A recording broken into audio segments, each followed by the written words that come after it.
क्या गांधारी के श्राप के कारण अफगानिस्तान का हुआ है ये हाल? अफगानिस्तान एक ऐसा देश है जिसे साम्राज्यों की कब्र कहा जाता है।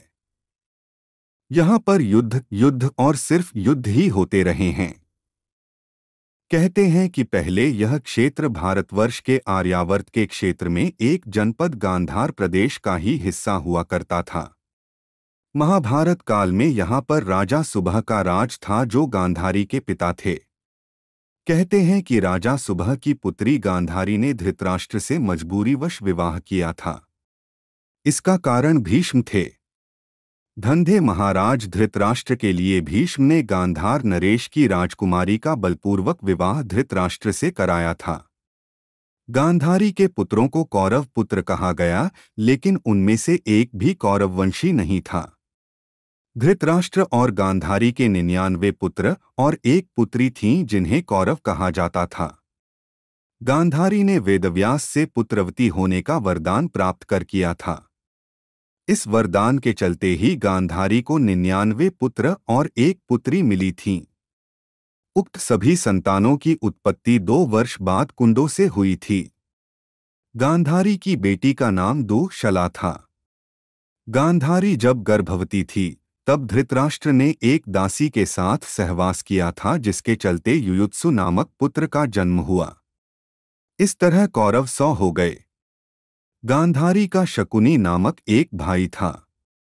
पिता की मृत्यु के बाद गांधार का सारा राजपाट शकुनी के हाथ में आ गया।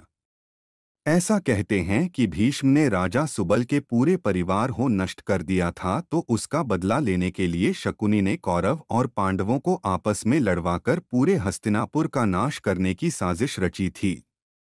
महाभारत के युद्ध में अपने 100 पुत्रों को खोने के बाद गांधारी ने क्रोध की अग्नि में जलते हुए श्रीकृष्ण और शकुनी को यह श्राप दे दिया था। श्रीकृष्ण को कहा था कि जिस तरह तुम्हारे कारण मेरे कुल का नाश हुआ है, उसी तरह तुम्हारे कुल का भी नाश हो जाएगा। मौसूल युद्ध के कारण जब श्रीकृष्ण के कुल के अधिकांश लोग मारे गए तो श्रीकृष्ण ने प्रभास क्षेत्र में एक वृक्ष के नीचे विश्राम किया। वहीं पर उनको एक भील ने भूलवश तीर मार दिया, जो कि उनके पैरों में जाकर लगा। इसी को बहाना बनाकर श्रीकृष्ण ने देह को त्याग दिया। उसके बाद द्वारिका नगरी समुद्र में डूब जाती है।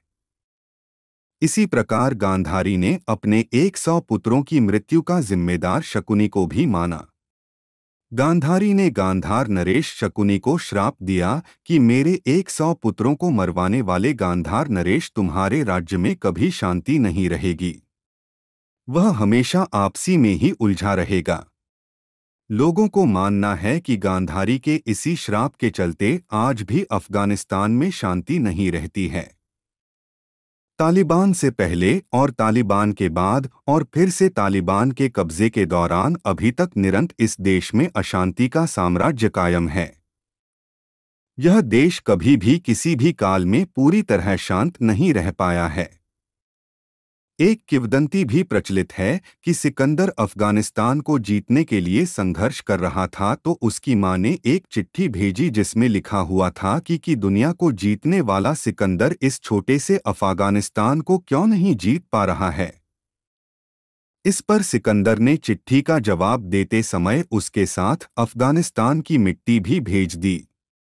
कहते हैं कि वो मिट्टी जब सिकंदर के गांव मकदूनिया में पहुंची तो वहां भी पर झगड़े शुरू हो गए।